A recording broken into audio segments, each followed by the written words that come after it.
ਆਉਂਦੇ ਨੇ ਯਾਨੀ ਉਹ ਰਿਜਿਡਿਟੀ ਵਾਲਾ ਗੱਲ ਬਣ ਜਾਂਦੀ ਹੈ। ਦੂਸਰੀ ਗੱਲ ਇਹ ਹੈ ਕਿ ਸਾਡਾ ਜਿਹੜਾ ਰਿਵੀਲਡ ਟੈਕਸਟ ਇਸ ਕਰਕੇ ਨਹੀਂ ਹੈਗਾ। ਰਿਵੀਲਡ ਵਾਸਤੇ ਪਹਿਲਾਂ ਗੋਡ ਨੂੰ ਮੰਨਣਾ ਪੈਣਾ। ਸਾਡੇ ਤਾਂ ਗੋਡ ਹੈ ਹੀ ਨਹੀਂ। ਅਸੀਂ ਤੁਸੀਂ ਕਹੋਗੇ ਪਰਮਾਤਮਾ ਈਸ਼ਵਰ, ਇਹ ਕੀ ਫਿਰ ਹੋਇਆ?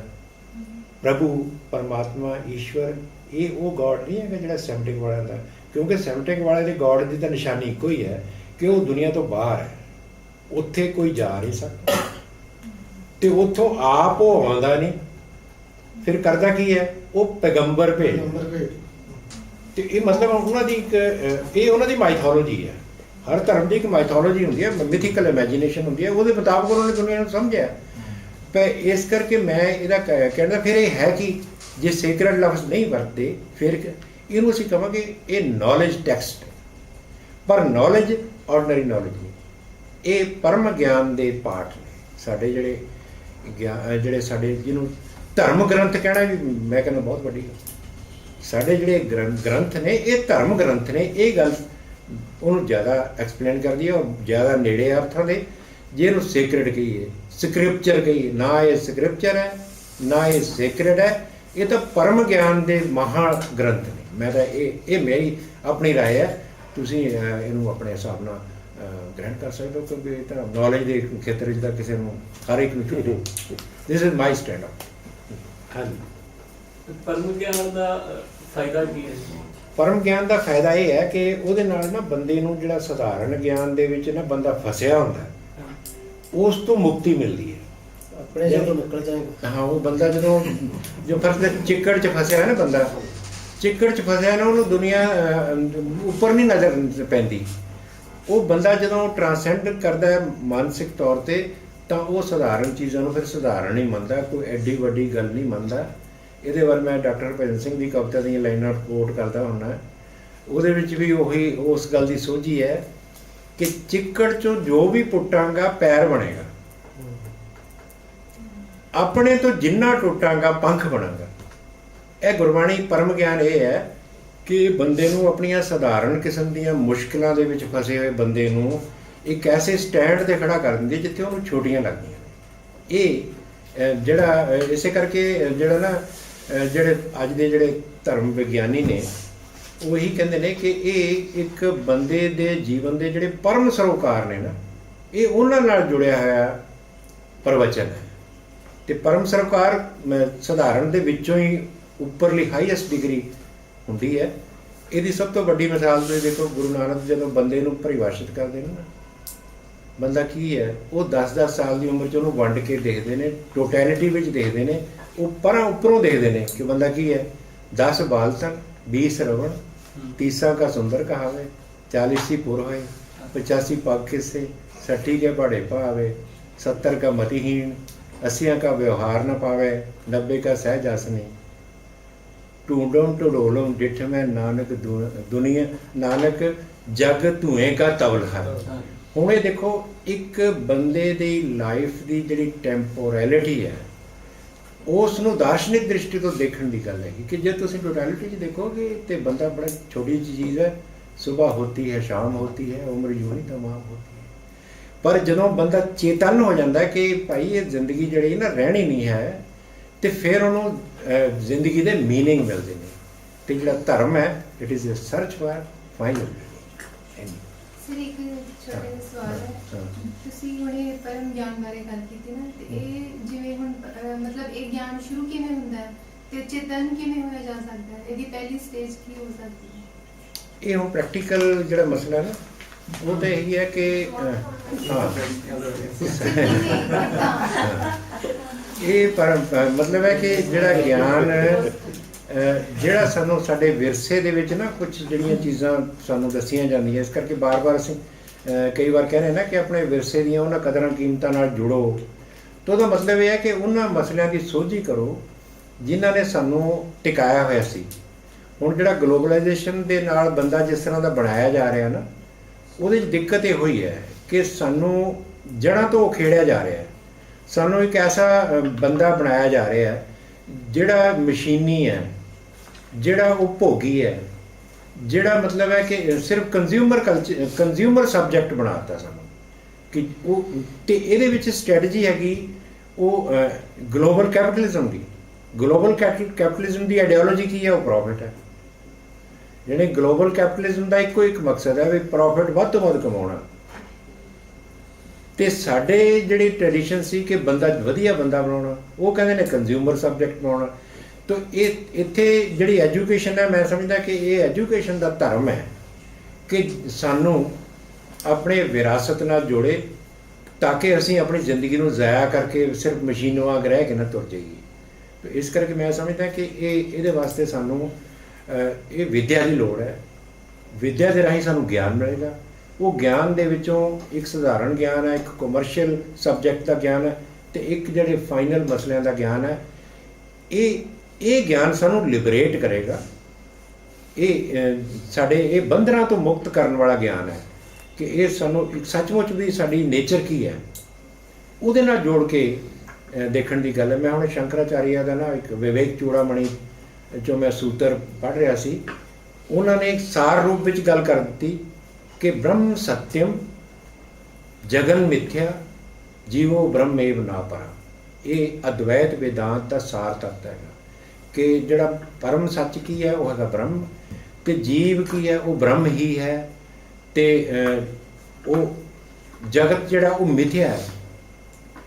ਮਿਥਿਆ ਲਫ਼ਜ਼ ਬੜਾ ਇੰਪੋਰਟੈਂਟ ਹੈ। ਇਹਨੂੰ ਅੱਜ ਦੇ ਪ੍ਰਸੰਗ ਵਿੱਚ ਤੁਸੀਂ ਦੇਖੋ ਨਾ, ਨਾਮਦੇਵ ਜੀ ਦਾ ਇੱਕ ਜਿਹੜਾ ਮੈਂ ਆਮ ਓਫਨ ਕੋਟ ਕਰਦਾ ਹੁੰਦਾ, ਉਹਦੇ 'ਚ ਇੱਕ ਲਾਈਨ ਆਉਂਦੀ ਹੈ, ਮਿਥਿਆ ਭਰਮ ਅਰ ਸੁਪਨ ਮਨੋਰਥ ਸਤ ਪਦਾਰਥ ਜਾਣਿਆ। ਹੁਣ ਅਸੀਂ ਸਾਰੇ ਇਸ ਸਿਚੁਏਸ਼ਨ 'ਚ ਪਏ ਹੋਏ ਹਾਂ। ਮਿਥਿਆ ਭਰਮ ਅਰ ਸੁਪਨ ਮਨੋਰਥ, ਸੁਪਨੇ ਵਰਗਾ ਮਨੋਰਥ ਤੇ ਮਿਥਿਆ ਭਰਮ, ਇਹਦੇ ਸ਼ਿਕਾਰ ਹੋ ਕੇ ਅਸੀਂ ਕੀ ਕਰਦੇ ਹਾਂ ਕਿ ਸੱਤ ਪਦਾਰਥ ਮੰਨ ਕੇ ਬਹਿ ਜਾਂਦੇ ਹਾਂ। ਸੁਪਨੇ ਦੇ ਵਿੱਚ ਜੋ ਕੁਝ ਵਾਪਰ ਰਿਹਾ ਜੇ ਉਹਨੂੰ ਸੱਚ ਮੰਨ ਲਈਏ ਤਾਂ ਅਸੀਂ ਦੁਖੀ ਹੁੰਦੇ ਹਾਂ। ਕਈ ਵਾਰ ਹੁੰਦਾ ਨਾ ਦੁਰਸੁਪਨਾ ਕੀ ਹੁੰਦਾ ਕਿ ਸੁਪਨੇ 'ਚ ਹੀ ਅਸੀਂ ਡਰ ਜਾਂਦੇ, ਪਤਾ ਨਹੀਂ ਕੀ ਹੋ ਗਿਆ, ਹੁੰਦਾ ਕੁਛ ਵੀ ਨਹੀਂ। ਤੇ ਇਹੀ ਸੰਸਾਰ ਦੀ ਗੱਲ ਹੈ ਕਿ ਸੰਸਾਰ ਵੀ ਸੁਪਨੇ ਵਾਂਗ ਸਮਝਾਇਆ ਗਿਆ। ਮਤਲਬ ਮਿਸਾਲ ਦੇ ਤੌਰ 'ਤੇ ਦੱਸਿਆ ਕਿ ਜਿਹੜਾ ਸੰਸਾਰ ਹੈ ਸੁਪਨੇ ਵਾਂਗ ਹੈ। ਤੇ ਉਹ ਤੋਂ ਬਚਣ ਦਾ ਤਰੀਕਾ ਫਿਰ ਅਗਲੀ ਲਾਈਨ 'ਚ ਆਉਂਦਾ, ਬਹੁਤ ਕਮਾਲ ਦਾ। ਉਹ ਕਹਿੰਦੇ ਨੇ ਕਿ ਸੁਕ੍ਰਿਤ ਮਨਸਾ ਗੁਰ ਉਪਦੇਸੀ ਜਾਗਤ ਹੀ ਮਨ ਮਾਨਿਆ। ਯਾਨੀ ਉਹ ਗੁਰੂ ਨੇ ਸਾਨੂੰ ਕੀ ਦਿੱਤਾ ਹੈ, ਉਹ ਜਿਹੜੀ ਸਾਡੀ ਮਨਸਾ ਸੀ ਨਾ, ਡਿਜ਼ਾਇਰ ਸੀ, ਸੁਕ੍ਰਿਤ ਚੰਗੇ ਕੰਮ ਕਰਨ ਵਾਲੀ ਜਿਹੜੀ ਮਾਨਸਿਕਤਾ ਸੀ ਨਾ, ਉਹਨੂੰ ਜਗਾ ਦਿੱਤਾ, ਤੇ ਉਹਦੇ ਨਾਲ ਸਾਡਾ ਮਨ ਜਿਹੜਾ ਨਾ ਉਸ ਭਰਮ ਤੋਂ ਮੁਕਤ ਹੋ ਗਿਆ।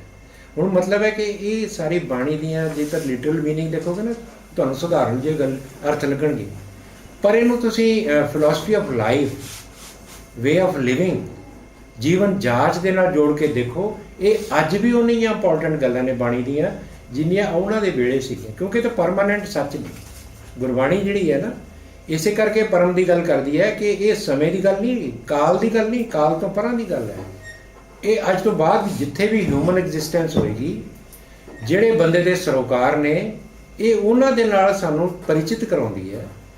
ਭਗਤ ਨਾਮਦੇਵ ਜੀ ਦਾ ਹੁਣ ਜੇ ਤੁਸੀਂ ਅੱਜ ਗਲੋਬਲਾਈਜੇਸ਼ਨ ਦੇ ਨਾਲ ਜੋੜ ਕੇ ਇਹਨੂੰ ਦੇਖੋ, ਤੁਹਾਨੂੰ ਸਾਰੀ ਸਮਝ ਆ ਜਾਏਗੀ ਕਿ ਗਲੋਬਲਾਈਜੇਸ਼ਨ ਸ਼ਿਕਾਰ ਕਾਹਦੇ ਹੁੰਦੇ ਆ ਕਿ ਗਲੋਬਲਾਈਜੇਸ਼ਨ ਸਾਨੂੰ ਇੱਕ ਡ੍ਰੀਮ ਵਰਲਡ 'ਚ ਲੈ ਜਾਂਦੀ ਹੈ, ਸਾਈਬਰ ਵਰਲਡ 'ਚ ਲੈ ਜਾਂਦੀ ਹੈ। ਅਸੀਂ ਇੱਕ ਜਿਹੜਾ ਯਥਾਰਥ ਹੈ ਨਾ, ਉਹ ਤੋਂ ਟੁੱਟ ਜਾਂਦੇ ਹਾਂ, ਤੇ ਉਹ ਤੋਂ ਜਗਾਊਗਾ ਕੌਣ?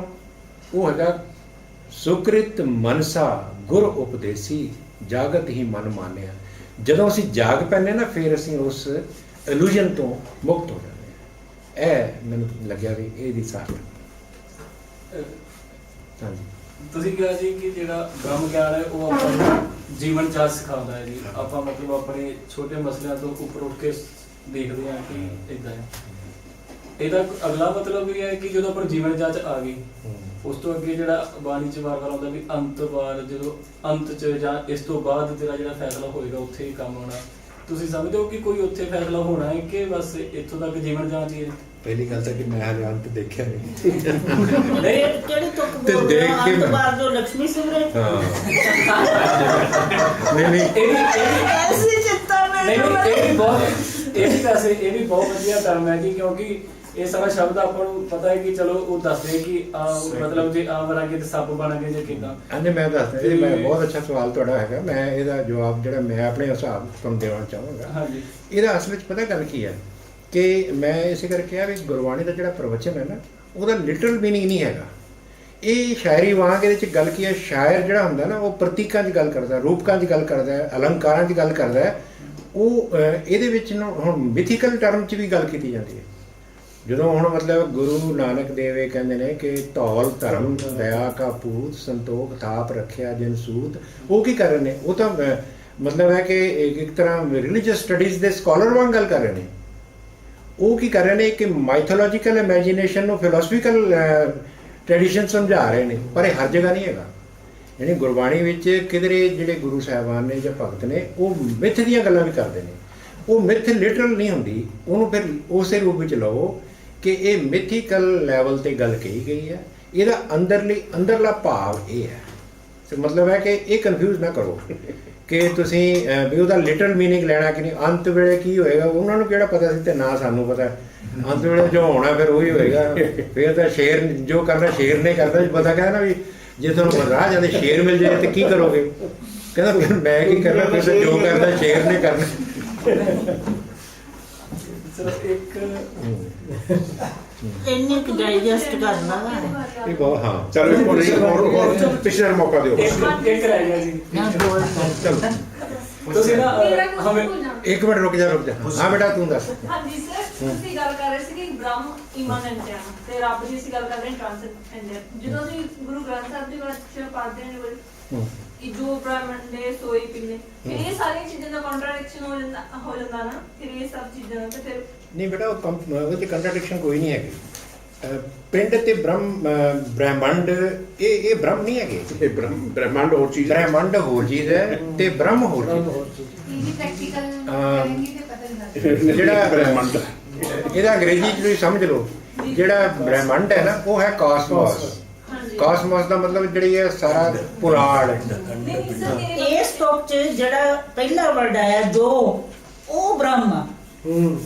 ਹਾਂ ਜੋ ਬ੍ਰਹਮੰਡੇ ਮਤਲਬ ਜਿਹੜਾ ਰੱਬ ਹਾਂ ਬੰਦੇ ਦੇ ਵਿੱਚ ਆ, ਉਹ ਹੀ ਸਾਰੇ ਬ੍ਰਹਮੰਡ ਦੇ ਵਿੱਚ ਆ। ਫਿਰ ਉਹ ਜੋ ਸਰ ਇੱਕ ਅਨਸੈਡ ਪਾਰਟ ਹੈ ਉਹਦੇ God ਚ। ਨੂੰ ਬ੍ਰਹਮ ਅਨਸੈਡ ਹੈ ਉਹਦੇ ਚ। ਹਾਂ ਰਾਈਟ ਵੈਰੀ ਠੀਕ ਹੈ। ਉਹੀ ਨੇੜੇ ਔਰ ਦੂਰ ਵਾਲਾ। ਹਾਂ ਆਪਣੇ ਨੇੜੇ ਨੇੜੇ ਪਿੰਡ 'ਚ ਹੈ, ਹਾਂ। ਦੂਰ ਪਿੰਡ ਮਤਲਬ ਦੂਰ ਸ਼ਹਿਰ 'ਚ। ਤੇਰੇ ਪਿੰਡ 'ਚ ਆ। ਜਿਹੜੇ ਪਿੰਡ ਜਾਂ ਦੂਰ ਸ਼ਹਿਰ ਚ। ਤੁਹਾਨੂੰ ਦੋ ਕਿਸ ਦਾ ਹੋਰ ਕੋਈ ਹਾਂਜੀ ਸਰ ਅੱਜ ਨਾ ਡਾਕਟਰ ਗੁਰਸ਼ਰਨ ਸਿੰਘ ਢਿੱਲੋਂ ਦਾ ਇੱਕ ਆਰਟੀਕਲ ਆਇਆ ਸੀਗਾ ਅਕਾਲੀ ਪੱਤਰਕਾ ਦੇ ਵਿੱਚ। ਈਸਾਈ ਪ੍ਰਚਾਰਕਾਂ ਦੀ ਫਿਰਕਾ ਪ੍ਰਸਤ ਹਿੰਦੂਆਂ ਨਾਲ ਮਿਲੀ ਭੁਗਤ, ਸਿੱਖ ਸਿਧਾਂਤਾਂ ਤੇ ਵਿਚਾਰਧਾਰਾ ਵਿਰੁੱਧ ਭੰਡੀ ਪ੍ਰਚਾਰ।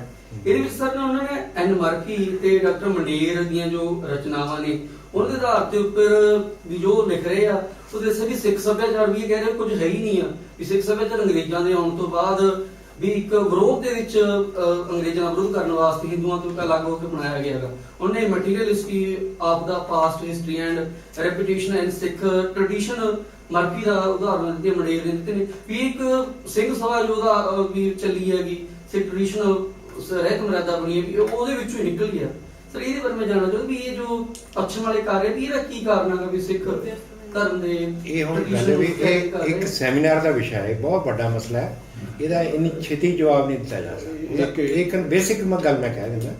ਬੇਸਿਕ ਗੱਲ ਇਹ ਹੈ ਕਿ ਜਿਹੜਾ ਕ੍ਰਿਸਚੀਅਨਟੀ ਨੇ ਸਾਨੂੰ ਨਾ ਇੱਕ ਜਿਹੜਾ ਮਾਡਲ ਦਿੱਤਾ ਸੀ ਅਧਿਐਨ ਕਰਨ ਦਾ, ਉਹ ਉਹਨਾਂ ਦੀ ਆਪਣੀ ਥਿਓਲੋਜੀ ਨਾਲ ਰਿਲੇਟਡ ਸੀ। ਅੱਛਾ, ਉਹ ਦੂਸਰੀ ਚੀਜ਼ ਹੈ ਵੀ ਕ੍ਰਿਸਚੀਅਨਟੀ ਇੱਥੇ ਹਮਲਾਵਰ ਦੇ ਰੂਪ ਵਿੱਚ ਆਈ ਹੋਵੇ ਜਿਵੇਂ ਇਸਲਾਮ ਆਇਆ। ਉਹਨਾਂ ਨੇ ਸਟ੍ਰੈਟਜੀ ਇਹ ਬਣਾਈ ਕਿ ਸਾਨੂੰ ਬਜਾਏ ਇਸ ਦੇ ਕਿ ਤਲਵਾਰ ਦੇ ਜ਼ੋਰ ਨਾਲ ਨਾ ਕਨਵਰਟ ਕਰਨ ਦੇ, ਉਹਨਾਂ ਨੇ ਲਾਲਚ ਨਾਲ ਜਾਂ ਆਧੁਨਿਕ ਵਿਚਾਰਧਾਰਾ ਦੇ ਹਵਾਲੇ ਨਾਲ ਸਾਨੂੰ ਸਿੱਖਿਆ ਦੇਣੀ ਸ਼ੁਰੂ ਕੀਤੀ।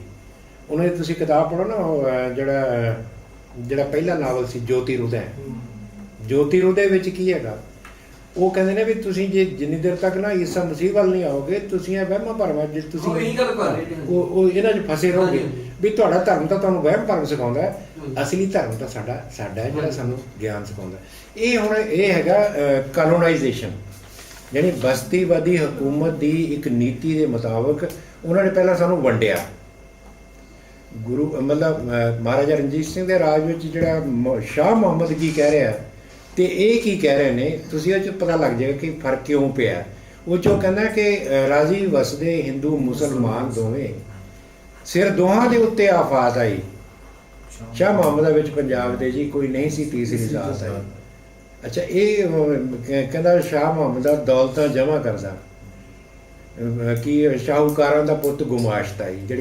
ਜਿਹੜਾ ਅੰਗਰੇਜ਼ ਹੈ ਉਹ ਕੀ ਹੈ, ਉਹ ਸ਼ਾਹੂਕਾਰਾਂ ਦਾ ਪੁੱਤ ਹੈ ਤੇ ਦੌਲਤਾਂ ਜਮ੍ਹਾਂ ਕਰ ਰਿਹਾ ਹੈ ਤੇ ਦੌਲਤਾਂ ਔਰ ਸਾਨੂੰ ਡਿਵਾਈਡ ਕਰ ਰਿਹਾ ਸੋਚੀ ਸਮਝੀ ਸਾਜ਼ਿਸ਼ ਦੇ ਅਧੀਨ ਕਿ ਤੁਸੀਂ ਵੱਖੋ ਵੱਖਰੇ ਹੋ, ਤੁਸੀਂ ਹਿੰਦੂਆਂ ਨੂੰ ਸਿੱਖਾਂ ਦੇ ਖਿਲਾਫ, ਸਿੱਖਾਂ ਨੂੰ ਹਿੰਦੂਆਂ ਦੇ ਖਿਲਾਫ। ਅੱਛਾ, ਇਹਦੇ 'ਚ ਅਸੀਂ ਗਲਤੀ ਇਹ ਕਰ ਗਏ, ਇੱਕ ਆਰੀਆ ਸਮਾਜ ਲਹਿਰ, ਦੂਸਰੀ ਸਿੰਘ ਸਭਾ ਲਹਿਰ। ਅਸੀਂ ਆਪੋ ਆਪਣੇ ਧਰਮਾਂ ਨੂੰ ਜ਼ਿਆਦਾ ਉੱਚਾ ਸਿੱਧ ਕਰਨ ਵਾਸਤੇ ਨਾ ਦੂਜੇ ਨੂੰ ਛੁਟਿਆਉਣ ਦੀ ਰਣਨੀਤੀ ਤੇ ਪੈ ਗਏ।